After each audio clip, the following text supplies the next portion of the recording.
என் ரத்தத்தின் ரத்தமான உடன்பிறப்புகளே, என்னை வாழ வைத்த தாய்மார்களே,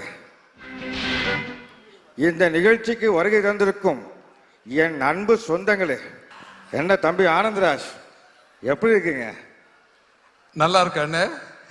அதாவது என்னுடைய நண்பர் நம்பியாருக்கு அப்புறம் வில்லன் நடிகர்கள்லேயே எந்த ஒரு கெட்ட பழக்கமும் இல்லாத ஒரு நடிகர் நீங்க. இந்த திரைப்படத்தில் நீங்க என்னுடைய ரசிகனா நடிச்சிருக்கீங்க.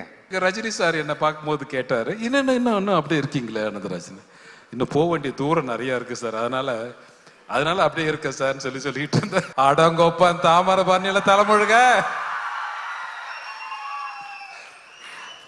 அண்ணனுக்கு எப்படி தகடுமா தகடு அப்படின்ற மாதிரி எனக்கு இந்த டைலாக் மாட்டிச்சு. சிவராஜ்குமாரும் நானும் கிளாஸ்மேட் தான். சிவராஜ்குமார் இல்லையா, அந்த கன்னட ஹீரோ இருக்கார்ல, அப்புறம் நானும் கிளாஸ்மேட் தான். சில நடிகர்கள் வயதாய் ஒதுங்கிட்டாங்க, அல்லது மறைந்த தலைவர். நாங்கெல்லாம் மறைஞ்சு போகலாம், இருக்கலாம், எங்களை ஞாபகத்தில் வச்சுக்கலாம். ஆனால் மறக்க முடியாத ஒருத்தர் இருக்காரு, அது வாத்தியார் மட்டும்தான். அவர் என்னைக்குமே மறக்க முடியாத ஒரு நபராக இருப்பாருன்னு நான் நம்புறேன்.